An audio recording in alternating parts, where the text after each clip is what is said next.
Hello everyone, সবাই কেমন আছো? আশা করছি সবাই ভীষণ ভালো আছো। আমিও ভীষণ ভালো আছি। আর আজকে এই মেকআপ লুকটার ফুল টিউটোরিয়ালটা আমি তোমাদের সাথে শেয়ার করব। আর টিউটোরিয়ালটা দেখতে হলে কিন্তু তোমাদের পুরো ভিডিওটা শেষ অবধি দেখতে হবে। তো চলো ভিডিওটা স্টার্ট করা যাক। প্রথমেই আমি এখানে ইউজ করছি ময়শ্চারাইজার। এখানে আমি রেকর্ডের একটা ময়শ্চারাইজার ইউজ করছি। এই লুকটা আমি করেছিলাম আমার ক্লাসের একটা ডেমনস্ট্রেশনের দিন। এটা ছিল আমার ক্লাসে দেখানো আলট্রা এইচডি একটা মেকআপ লুক। আলট্রা এইচডি মেকআপের ক্ষেত্রে যেটা সব থেকে ইম্পর্টেন্ট সেটা হচ্ছে স্কিন প্রিপারেশন। আর আমি এখানে সেটাই স্টুডেন্টদের ভালোভাবে বোঝাচ্ছিলাম। স্কিনটাকে ভালোভাবে ময়শ্চারাইজ করে আমি এখানে ইউজ করছি একটা প্রাইমার।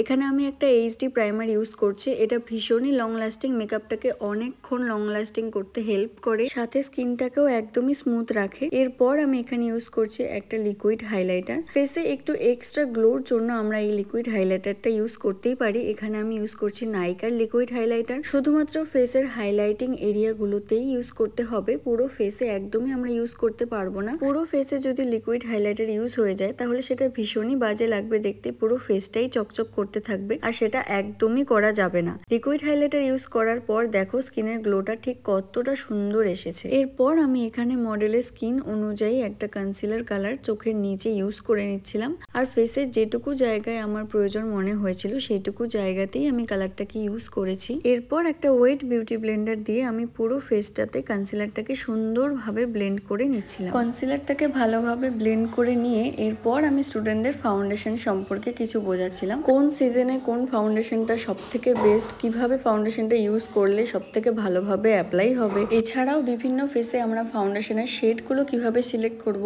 এই সমস্ত কিছুই কিন্তু আমি স্টুডেন্টদেরকে এখানে বোঝাচ্ছিলাম। আর এখানে ফাউন্ডেশনের শেডটা আমি একেবারেই স্কিনের অ্যাকর্ডিং নিয়েছিলাম, একদমই আপ করিনি কালারটাকে, যাতে স্টুডেন্টরা রিয়েল ব্রাইডের ক্ষেত্রে খুব সুন্দরভাবে কাজ করতে পারে। এরপর আমি ফাউন্ডেশনের থেকে এক শেড লাইট একটা কনসিলার কালার নিয়ে ফেসটাতে লিকুইড হাইলাইট করে নিচ্ছিলাম। ফার্স্টেই থুতনি, নাকে, ঠোঁটের ওপরে, কপালে, আর সবার শেষে আমি চোখের নিচে কালারটাকে বসিয়ে নিয়েছিলাম। এরপর আমি ফেসে ক্রিম কন্ট্যুর ইউজ করছিলাম ফেসটাতে একটা সুন্দর শেপ আনার জন্য। গালে আর থুতনিতে সুন্দরভাবে ক্রিম কন্ট্যুরটাকে ইউজ করে সেটাকে ভালোভাবে ব্লেন্ড করে নিয়েছিলাম। এরপর আমি কপালে ক্রিম কন্ট্যুর ইউজ করেছি, একদমই হালকাভাবে যাতে কপালটা একটু ছোট লাগে। তারপর সেটাকে ব্লেন্ড করে নিয়ে তারপর আমি এখানে নোজটাকে কন্ট্যুর করছি। সুন্দরভাবে কন্ট্যুরটাকে ইউজ করে তারপর আমি সেটাকে ভালোভাবে ব্লেন্ড করে নিচ্ছিলাম। এরপর আমি এখানে করছি আমার মেকআপের একদম ফেভারিট পার্ট, আর সেটা হচ্ছে ক্রিম ব্লাশ। সুন্দরভাবে আমি আগে ব্লাশটাকে আমার হাতে লাগিয়ে নিয়েছিলাম, তারপর সেখান থেকে কিছু কিছু প্রোডাক্ট আমি ফেসে সুন্দরভাবে অ্যাপ্লাই করে নিয়ে একটা বিউটি ব্লেন্ডারের সাহায্যে সেটাকে ভালোভাবে ব্লেন্ড করে নিচ্ছিলাম। আজকের যে লুকটা আমি করছি সেটা কিন্তু একদমই একটা অন্যরকম লুক, একটু ক্রিয়েটিভের টাচ আমি এখানে রেখেছিলাম যাতে স্টুডেন্টরা নতুন কিছু শিখতে পারে। আমি সবসময় চেষ্টা করি ক্লাসে স্টুডেন্টদের একটু অন্যরকম ক্রিয়েটিভ কিছু করে দেখাতে, যাতে ওরাও ভবিষ্যতে যখন ডেমনস্ট্রেশন লুক করবে তখন যেন এই ক্রিয়েটিভিটিটা তারাও কিছুটা হলেও অ্যাপ্লাই করতে পারে। তো দেখো এখানে গল্প করতে করতে মেকআপটা আমার অনেকটাই শেষ হয়ে এসেছে।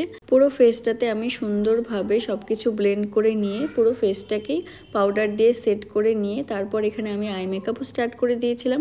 আর ফার্স্টে আমি আইব্রোটাকে সুন্দরভাবে ড্র করে নিয়েছি।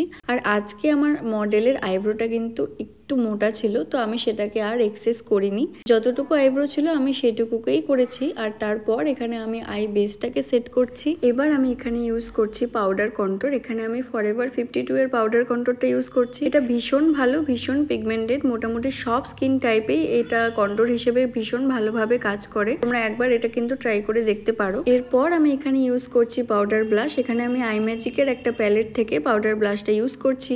এই প্যালেটটাতে অনেকগুলোই কালার আছে আর সেখান থেকে আমি মিক্স ম্যাচ করে কালারটা ইউজ করেছিলাম। এরপর আমি এখানে ইউজ করছি হাইলাইটার। এখানে আমি হোজোর একটা হাইলাইটার ইউজ করছি আর এটা শেডটা ছিল রোজ গোল্ড। আচ্ছা, এখানে কিন্তু মেকআপ আমার অলমোস্ট ডান, শুধুমাত্র হেয়ারটা বাকি আছে আর লিপস্টিক এবং শাড়ি।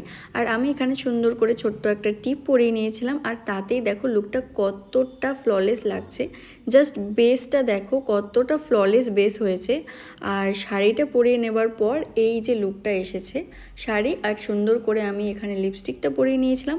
হেয়ারটা আমি হাফ রেডি করেছি, বাকি হাফ আমি পরে করব, আর সেই ক্লিপটাও আমি এখানে তোমাদের সাথে অ্যাড করে দেব। জুয়েলারি আমি একদমই পরাতে চাচ্ছি না, যেহেতু আমি লুকটা একটু ক্রিয়েটিভ করব আগেই বলেছিলাম, তো আমি সেইভাবেই সমস্ত কিছু সেট করেছিলাম। তো দেখা যাক আমি কি কি জুয়েলারি পরাই ফাইনালি। আর এই হচ্ছে আমার মডেলের ফাইনাল লুক। আমি চুলটাকে একদমই অন্যরকম ভাবে একটু করার চেষ্টা করেছি, আর তোমরা লুকটা দেখে জানাও যে লুকটা কেমন লাগছে। পুরোপুরি একটা ক্রিয়েটিভ লুক আমি এখানে দিয়েছি। হেয়ারের পিছনে আমি ছোট্ট করে একটা বান করেছি, আর বানটার সাথে আমি এই পালসগুলোকে সুন্দরভাবে অ্যাড করে দিয়েছি। এই পালসগুলো নর্মাল মার্কেট থেকেই কেনা। তারপর আমি সেগুলোকে এইভাবে সুন্দর করে চেইন বানিয়ে নিয়েছি, আর তার একদম শেষে আমি শাপলা ফুল অ্যাড করে দিয়েছি একটু আরও সুন্দর করে লুকটা এনহ্যান্স করার জন্য।